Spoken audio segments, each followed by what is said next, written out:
Бейік Ватан соғышында жеңуні яқынайтуда тыл хезмәтчәннәренең өлеше бәһәсез. Шүпрәле төбәгендә туып үскән Халида Тукаева соғыш чорында фидакарларча эшләгән ветераннарның берсе. 90 яшьлек ветеран яшьнәп үткән яшьлек елларын, соғыш китергән ачы газапларны, кайгы хәсрәтләрне бүгенгедәй хәтерли. Әле куллары даныгып җитмәгән яшүсмер кыз колхоз кырында ашлыгын да иккән, чатнама салкыннарда Идел аръягында окопта казыган. Фашистлар Германиясы туган илебезгә һөҗүм иткәч, озак та үтми, Идел буенда оборона чиген булдыру турында карар кабул ителә. Татарстан, Марий эл, Чувашия территориясендә 350 километр озынлыктагы ныгытманы тиз арада төзәргә кирәк була. Окоп казу эшләренә нигездә хатын-кызлар, яшүсмер балалар җәлеп ителә. Шүпрәле районының Зур Ишынлы авылында яшәүче Халида Тукаевага ул чакта нибары 10 яшь була.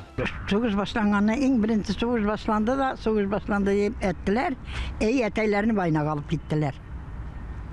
Әтейлерін байнаға алып кеттілер, әтей күндік болып ішлейді, әтейлерінің анаратларында біз конюшный алып кеттілер солдатқа. Оборона ныгытмасын бер ел төзиләр, җирне тирән итеп казыйлар. Халида апа бер вакытта әсир немецларны Зур Ишынлыга алып кайтуларын искә ала. Тик аларны окоп казырга җибәрмиләр. Тоткыннарны бакчаларда, кырларда эшләтәләр. Фронтка ашлык кирәк була. Авылның кырыгын инде шул окоплар казырга ясадылар. Урам башлары сайын ланны катыннар окоп казыдылар. Лансызларны инде кырга алып киттеләр. Biz indi әнәйләрнең ланнарын карап йөридек. Аларга булышып йөридек. Тыл ветераны күп нәрсәне хәтерли. Җиңү хәбәрен урамда ишетә.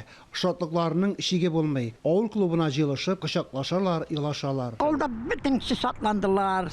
Солдатлар шалын тиелеп ката башладылар, раннылар ката башладылар. Авыл әйбәт матурайды.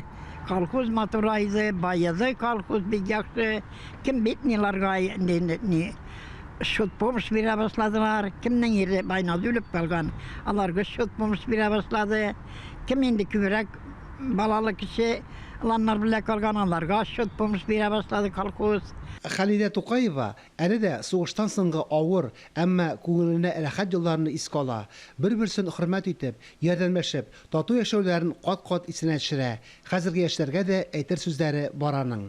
Бер-берегез белән дружно яшәгез дияр идем. Безгә война кирәкми, сез война күрмәдегез, biz күрдек. Ачлыкны да күрдек, ялангачлыкны да күрдек, немецне дә күрдек дияр идем. Bir-birigizga do'st bo'lingіз, дружно bo'lingіз, bir-birigizga помогать etіңіз. Помощь беріңіз bir-birigizga. Biz anda bir-birengini ikki башаган. Совет халкысында иде, дружно иде.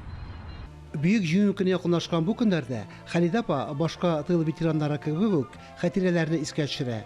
Хәзерге яшәү муллыгына шөкранә кыла.